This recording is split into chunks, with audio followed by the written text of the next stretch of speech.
Welcome to another episode of Making Poor Decisions, where today we are going to be bottling our basic mead.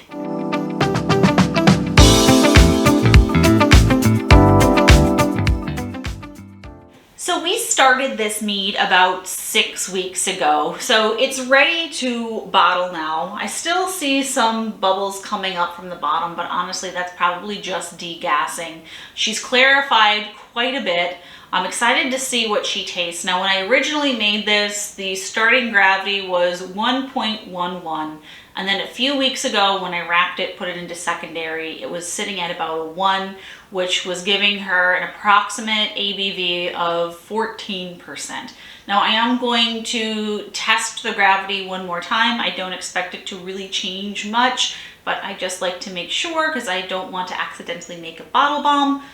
What's a bottle bomb? So a bottle bomb is when you bottle your mead, when it's still fermenting, there's still alcohol being created, which means there's CO2 being created. And if you use the wrong type of bottle, what could happen is all this gas can build up in the bottle and cause it to explode. And then not only do you lose your mead, but you also have to clean up shrapnel, which can be very dangerous, especially for me with having pets that wander around. Don't want anybody to get hurt. So I like to wait at least 6 weeks before I bottle anything. But as I mentioned, this is really clear now. There's still just a few bubbles coming up, but I think again that's probably just from the degassing. So I'm going to go ahead and open her up now and test the gravity. I'm not really expecting it to change from that 1 reading. It smells really good. Smells like mead, which is great. And I am going to go use my baster here and just start filling up my graduated cylinder with my hydrometer already inside.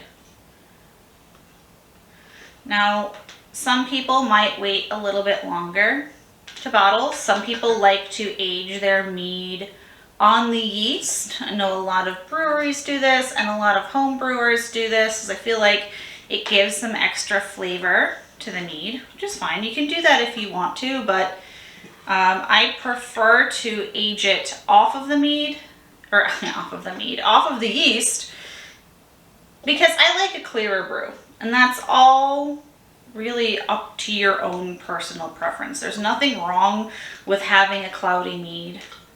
There is nothing wrong with having yeast or more yeast in your mead compared to less yeast in your mead. But I don't know, I just like the amber color of it. I think it's, to me, more appealing if it's clearer. So I'm going to go ahead and fill the rest of this up because this might take a little bit. And I'll be right back with a reading. Okay, that reading was actually a little bit surprising because it did ferment out a little bit more than I was expecting. It's sitting at about 0.996 or 0.997. So it really didn't change too much, because like I said, a couple weeks ago when I put this into secondary, it was sitting at about a 1. So it really isn't that huge of a change. So I don't think the ABV is really going to change that much.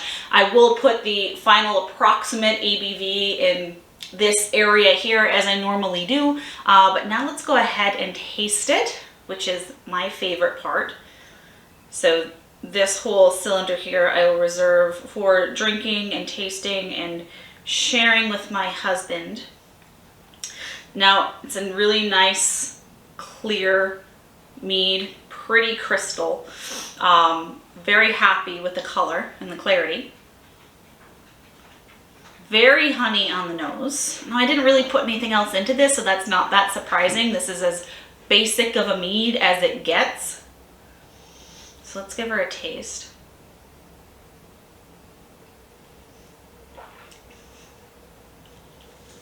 Oh, that's good. And even though it's at like 0.996 or 0.997, it still almost tastes sweet, and I think that's just the type of honey I used. I used that Tulepo or Tulepo honey, however you want to say it in here, and it's really, really tasty.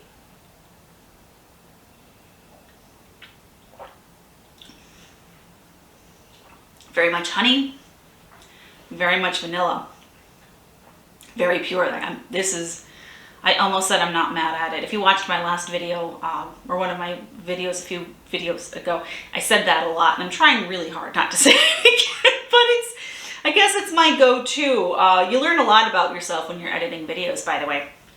But this is really, really tasty. I think it might be better than the first basic mead that I ever made, which makes sense because my first basic mead I created about a year ago. So I would hope in a year that my brewing skills have improved, but you never know. Yeah, great mead. Happy to share the rest of this with my off-screen waifu. Now I am going to put this mead into this container before I put it into bottles. Now, is this step absolutely necessary? No, but let me tell you why I do it. So I have this container, and I got this idea. This isn't my original idea. I got this idea from the lovely couple over at City Steading Brews. And they do it this way for a few reasons. Number one, so you can keep the cap on the auto siphon, and you don't have to get the rest of this milky yeast on the bottom here. You can kind of separate that off. So when you're ready to put it into bottles, you can take the screening cap off and just go ahead and bottle it. But the reason that I really like doing it this method is because this bucket here has numbers on it. It tells you how many fluid ounces you have, which is really great. This way I don't have to guess what type of bottles to use or how many bottles I'm going to get, because I use either 32 ounce or 16 ounce bottles, so I can just do some very basic math, do some calculations, and figure out how many bottles I'm going to need. Now today I have a mixture of 32 and 16. Previously, when I first started doing this, I put everything in either like 32 or 33 ounce bottles, which is fine, but that usually meant I only got 2 or 3 bottles of mead. And that made me sad, and it made me want to hoard my mead because I didn't want it to go away. So now I'm going to start doing a combination of 16 ounce and 32 ounce just because, you know, I want it to last a little bit longer, and I don't feel obligated to drink 32 ounces of mead when I open up the bottle. If they're swing tops, I can save it. It's not that big of a deal, but mama didn't raise a quitter, so when I open a bottle of mead, you know I'm going to drink it. So I am going to let this auto siphon from here to here, and then I'll be back in a few moments so I can tell you just how much mead I have to bottle. Do that. So I put my mead into this bucket. I auto siphoned it out, and I got just about 100 fluid ounces that I have to bottle, which is going to put me at 4 of my 16 ounces, 1 of my like 30, I can't remember if this is 32 or 33, it doesn't really matter. Then I'm going to have a little bit left over on the side that I could probably fill a little bit halfway of one of these 16 ounces, or, you know, my husband and I can just drink. Oh no. And the more I tasted it, the more it really reminds me of a flat cream soda. There's really strong vanilla notes, which I really, really like about this mead, and I can't wait to taste it in a few months, because if it's this good now, it's only going to get better. And you might be looking at me right now thinking, why are you, what are you doing? Why are you stirring it? Why are you giving it a gentle stir? Well, what this is called is degassing. And yes, I'm degassing with my baster because I forgot to sanitize my spatula. Sue me. But what I'm doing is getting out the excess gases that are in this mead so they don't give any off taste in my brew or create any unnecessary carbonation, which I don't think is going to be a problem. Number one, because there's very, very light amount of carbonation when I tasted this to begin with. I got it off of the rest of the yeast that was sitting on the bottom.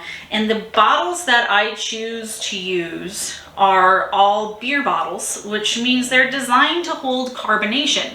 Regular wine bottles are not designed to hold carbonation. So if by chance this brew decides to continue fermenting and I get a carbonated mead by chance, well, the risk of my bottles exploding is very low, but the risk of me dropping my instruments is always pretty much 100%. So what I'm going to do now is I'm dipping this auto siphon back into my mead, And this is my bottling wand, which is a little instrument that is just so handy. It has a little spring action. Oh, yep, you can see all my star sand. I definitely sanitize my instruments, but it has a little button at the bottom here that when pressed will cause the mead to flow out. When it's not pressed, the mead stops, which helps me from creating a huge mess whenever I bottle. So all I have to do is give this a few pumps, get this going, press this down, and I should have gravity working for me, which I do. So I'm gonna go ahead and fill these bottles. Again, I'm gonna have this bottle pretty much filled, these bottles filled. I'm anticipating having a little bit left over. That's just gonna have to get drunk today. Oh no. I'll see you back in a few minutes. I got one 32-ounce bottle and 4 16-ounce bottles of this very basic yet very delicious mead. I even had a little bit left over to enjoy because, again, I really like it. I asked my husband what his notes were, and he said that it was very strong flavor up front, but then it kind of dissipates. He said there is an alcohol flavor, which of course it is. It's only 6 weeks old. It's going to take some time for that to really age out, but very nice honey notes, very strong. For me, but it's very vanilla. What it actually tastes like to me is flat cream soda, which I really like. And again, it was 0.996, 0.997. So by all standards, it should be dry, but it still tastes sweet, which is kind of baffling. Really good for a basic mead. Very happy with how this turned out, and I'm really excited to open this bottle up in about a year to see how much she's changed, if at all. But that's it for this episode. Check back with me next time. I have quite a few meads going. I have my sake that I need to bottle, and I think next week I'm actually going to be recreating my favorite all-time mead, which is my Helgen mead, which is a combination of mead and gin. It has gin botanicals and aged on scorched wood. I think last time I used scorched birch. I actually might use scorched oak this time. Change it up a little bit. But again, thank you so much for watching. I really appreciate the views and all the comments and all the support you've all been giving me. If you did like this video, please go ahead and give it a thumbs up. If you like this type of content, please subscribe. I try to post at least one video once a week, either on Sunday or Mondays, whenever I can. And again, thank you so much for viewing, and happy brewing, everybody.